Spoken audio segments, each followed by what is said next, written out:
안녕하세요. 8월도 점점 저물어 가네요. 벌써 29일입니다. 8월 29일 목요일 매일 예배 기도함으로 시작할까요? 좋으신 하나님 참 감사합니다. 지나온 시간들이 저희들에게 쉽지만은 않은 시간이었지만 돌아보면 늘 도우시는 하나님의 손길이 있었습니다. 저희들이 사실은 영적으로 민감하지 못해서 하나님이 도우시는지 알지 못하고 지났던 시간들도 있었을 것입니다. 그래도 하나님은 우리를 도우셨을 것이라고 분명히 믿습니다. 참 좋으신 하나님임을 저희가 늘 고백하는데 저희들의 남은 시간들도 하나님의 손에 붙들려 쓰임받을 수 있도록 주님 도와 주옵소서. 오늘도 예배의 자리로 나아갑니다. 매일매일 마음을 열고 하나님 앞에 나아갈 수 있게 되는 것이 얼마나 감사한 일인지요.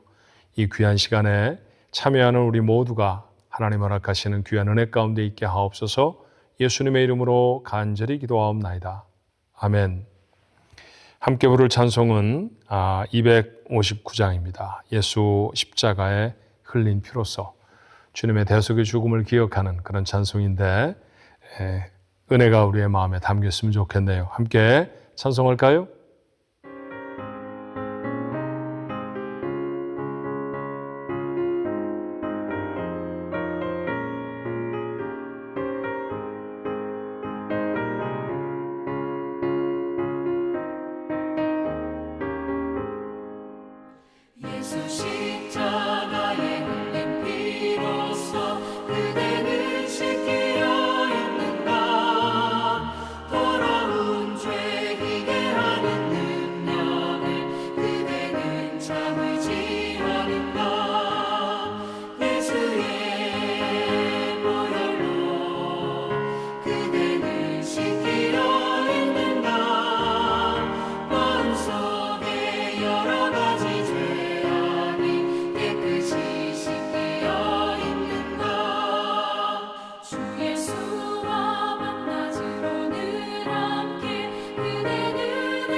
오늘 나눌 하나님의 말씀 이번 주부터는 데살로니가 후서로 돌아왔죠. 데살로니가 후서 2장 1절로 12절의 말씀입니다. 데살로니가 후서 2장 1절로 12절의 말씀. 우리 한 목소리로 같이 읽습니다. 형제들아, 우리가 너희에게 구하는 것은 우리 주 예수 그리스도의 강림하심과 우리가 그 앞에 모임에 관하여 영으로나 또는 말로나 또는 우리에게서 받았다 하는 편지로나 주의 날이 이르렀다고 해서 쉽게 마음이 흔들리거나 두려워하거나 하지 말아야 한다는 것이라. 누가 어떻게 하여도 너희가 미혹되지 말라. 먼저 배교하는 일이 있고 저 불법의 사람 곧 멸망의 아들이 나타나기 전에는 그날이 이르지 아니하리니 그는 대적하는 자라 신이라 불리는 모든 것과 숭배함을 받는 것에 대항하여 그 위에 자기를 높이고 하나님의 성전에 앉아 자기를 하나님이라고 내세우느니라. 내가 너희와 함께 있을 때 이 일을 너희에게 말한 것을 기억하지 못하느냐. 너희는 지금 그로 하여금 그의 때에 나타나게 하려 하여 막는 것이 있는 것을 아나니 불법의 비밀이 이미 활동하였으나 지금은 그것을 막는 자가 있어 그 중에서 옮겨질 때까지 하리라. 그때 불법한 자가 나타나리니 주 예수께서 그 입의 기운으로 그를 죽이시고 강림하여 나타나심으로 패하시리라. 악한 자의 나타남은 사탄의 활동을 따라 모든 능력과 표적과 거짓 기적과 불의의 모든 속임으로 멸망하는 자들에게 있으리니 이는 그들이 진리의 사랑을 받지 아니하여 구원함을 받지 못함이라.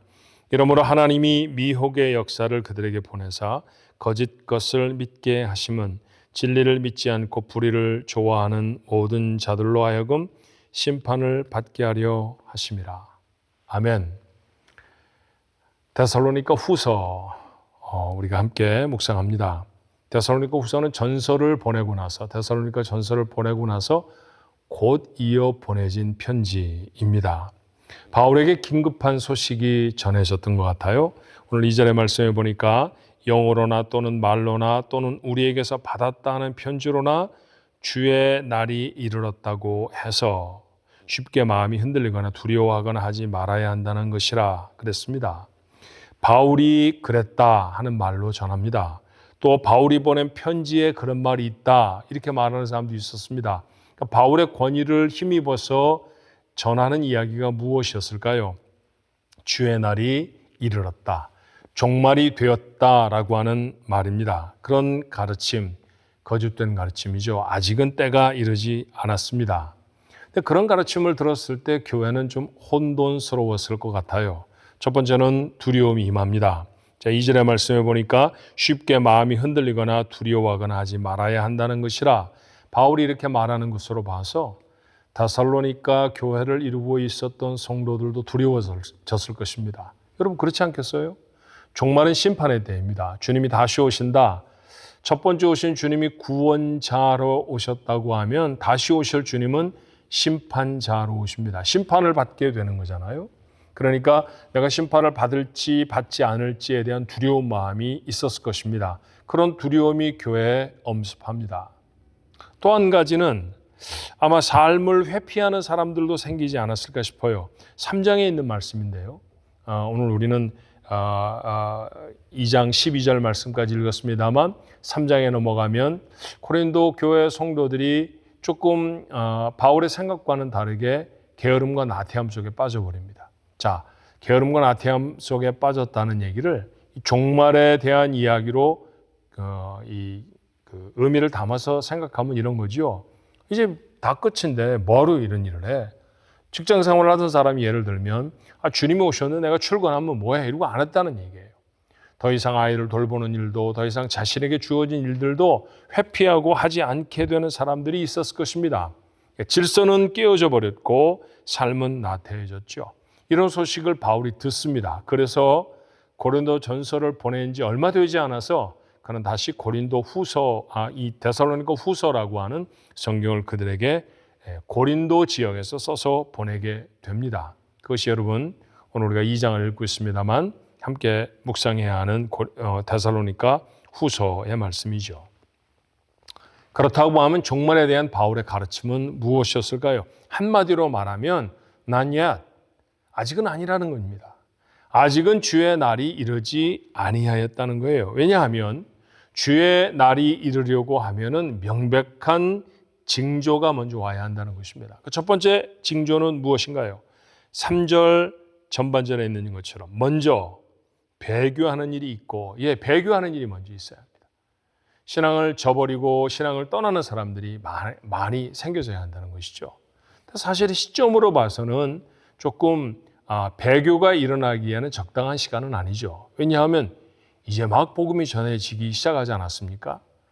고린도 교회에 머물렀을 때, 고린도 지역에 머물렀을 때 데살로니가 전서, 데살로니가 후서를 써서 보낸 것으로 보면 40년, 주후 40년 후반이나 아니면 50년 초반에 보냈을 것이라고 생각되는데, 그러면 예수님이 승천하신 지 불과 20년, 30년밖에 되지 않았을 때 일이잖아요.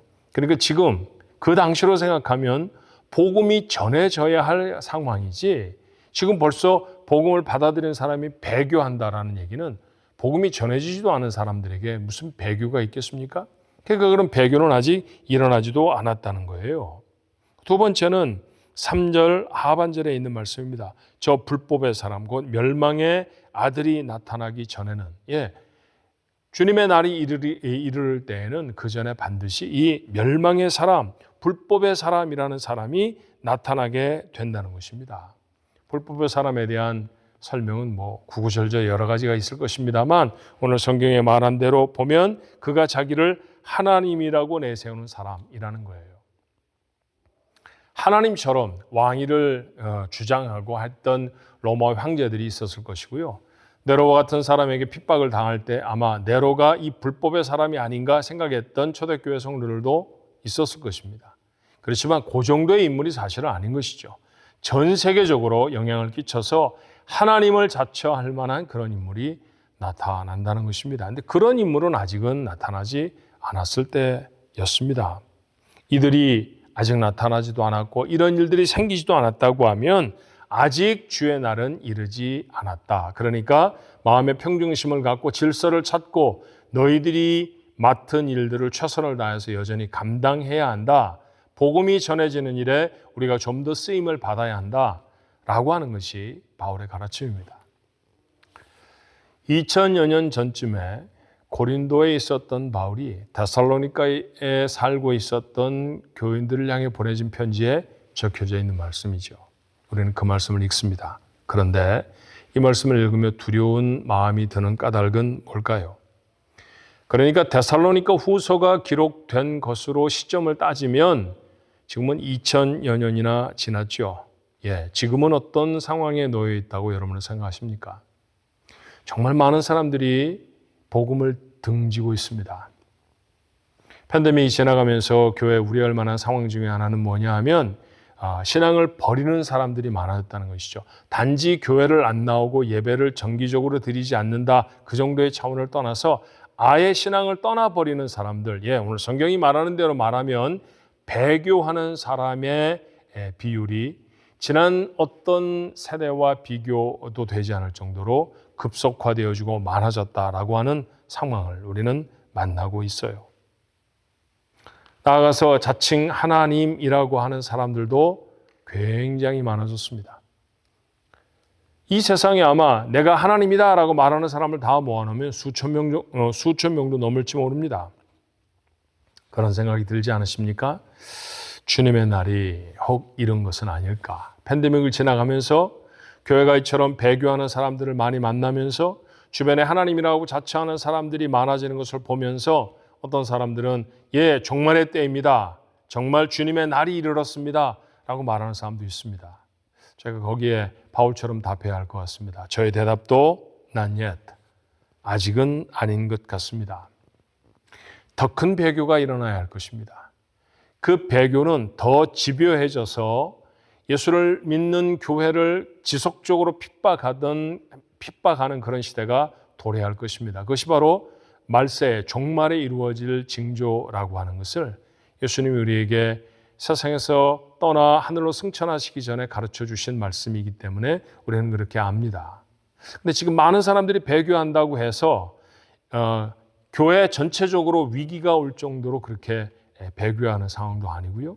또 그런 배교하는 사람들이 교회를 정치적으로나 또는 신체적으로 핍박해서 전 세계에 있는 교회들이 실험하고 있는 그런 상황도 아직은 아닌 것을 보면 맞습니다. 아직은 주님의 날이 이르지 않은 것 같습니다. 아직 더 많은 백성에게 복음이 전해져야 하고요. 아직도 복음을 받지 못한 사람들이 있습니다. 데살로니가 교회에 복음이 전해진 지 2000년이 지났지만 이 세상에는 아직도 주님의 이름을 한 번도 들어보지 못한 사람이 있습니다. 여러분 잘 아시잖아요. 우리 교회가 매년 인도에 단기 선교를 갑니다. 인도에 가서 만나는 사람들 중에 대부분의 사람들이 예수라는 이름을 처음 들어보는 사람들이 있습니다. 그들에게 복음이 전해져야 할 것입니다. 아직은 그런 시대인 것이죠. 내가 하나님이다 라고 말하는 사람들이 많습니다. 그런데 그런 사람들을 보면 우리에게 두려운 마음을 주기보다는 좀 우습다라고 하는 생각이 듭니다. 어떻게 저런 말을 하지? 어떻게 저런 인격의 사람이 저런 캐릭터를 자처할 수 있지? 라고 하는 생각이 우리에게 듭니다. 근데 그런 정도의 사람을 성경이 불법의 사람이라고 표현하지 않아요. 온 세계적으로 와, 저 사람이야, 하나님인가 봐 라고 말할 수 있는 그런 인물이 나타난다는 것이죠. 그런 건 아직은 아닙니다. 그러므로 데살로니가 교회에 바울이 했던 말처럼 저도 역시 아직은 아니라 할 것입니다. 그러나 데살로니가 성도들이 이 말씀을 들었을 때보다 지금은 조금 더 종말에 가까이 있는 것은 자명한 사실입니다. 내일 당장 이 세상에 종말이 온다 해도 하나도 이상하지 않을 시대를 우리는 살아가고 있죠. 그렇다고 하면 우리의 마음이 어떠해야 할까요? 깨어 있어야 할 것입니다. 시대에 대한 두려움이 있어야 한다는 얘기죠. 우리가 어떤 시대를 살아가는지, 우리가 어떻게 하나님 앞에 우리의 삶을 세우고 살아가야 할지 다시 한번 마음에 다짐해야 하는 그런 엄중한 시대를 지나가고 있다라고 생각이 듭니다. 오늘 이 말씀은 2000년 전에 신앙이 흔들려지던 데살로니가 성도들이 만났던 읽어야 했던 말씀이겠습니다만 시대를 2000년이나 지난 지금에도 여전히 이 말씀이 우리에게 다시 한번 영향이 있고 다시 한번 도전이 되는 까닭은 데살로니가 성도들이 안고 살았던 종말의 징후보다 더 현저한 종말의 징후를 우리의 삶으로 경험하는 그런 시대를 우리는 살고 있기 때문입니다. 깨어 있으십시다. 믿음으로 깨어 하나님을 바라보고 하나님 앞에 예배하고 어떤 시험과 환난이 닥친다 할지라도 우리의 믿음을 더 굳세게 지켜내는 그런 믿음의 사람들, 여러분과 온 성도들이 되어지시기를 주님의 이름으로 축원합니다. 기도하겠습니다. 은혜와 사랑이 많으신 하나님, 불안하고 위태로운 세상을 살아갑니다. 그러나 이때 우리의 마음이 두려움에 사로잡히지 않게 도와주옵시고 또 자칫 하나님 우리에게 맡기신 마지막 세대 마지막 사명들을 놓치지 아니하도록 주님 도와주시길 원합니다. 아직도 복음을 받지 못한 사람이 있습니다. 먼 나라 비행기를 타고 가고 몇 시간씩 여행을 해야 가서 만나는 사람들이 아니라 내가 일어나 접하는 사람, 매일같이 함께 삶을 나누는 사람, 그 사람들 속에도 아직 복음이 없습니다. 저들에게도 복음이 전해져야 할 것입니다. 그때서야 마지막이 올 것이오니 하나님 이 일을 위하여서 복음 전파의 귀한 참으로 파수꾼들로 귀한 메신저들로 사랑하는 성도들을 삼아 주시옵소서. 하지만 죄악이 짙어져가는 세상 속에 살고 배교하는 무리들이 많아지는 그런 때이며 우리를 미혹하는 수많은 거짓된 사설들이 세상에 난무하는 내가 하나님이라고 말하는 그런 사람들도 수없이 많은 세상을 살아갈 때 우리가 도리어 깨어 하나님을 바라보는 정말 우리에게 주신 복음의 참 진리가 무엇인지 다시 한번 마음에 담는 귀한 시간이 되게 해 주옵소서. 오늘도 사랑하는 우리 가족들 모두의 삶을 지키셔서 저들의 마음이 하나님을 향하여 견고해질 수 있도록 축복해 주옵소서. 예수님의 이름으로 간절히 기도하옵나이다. 아멘.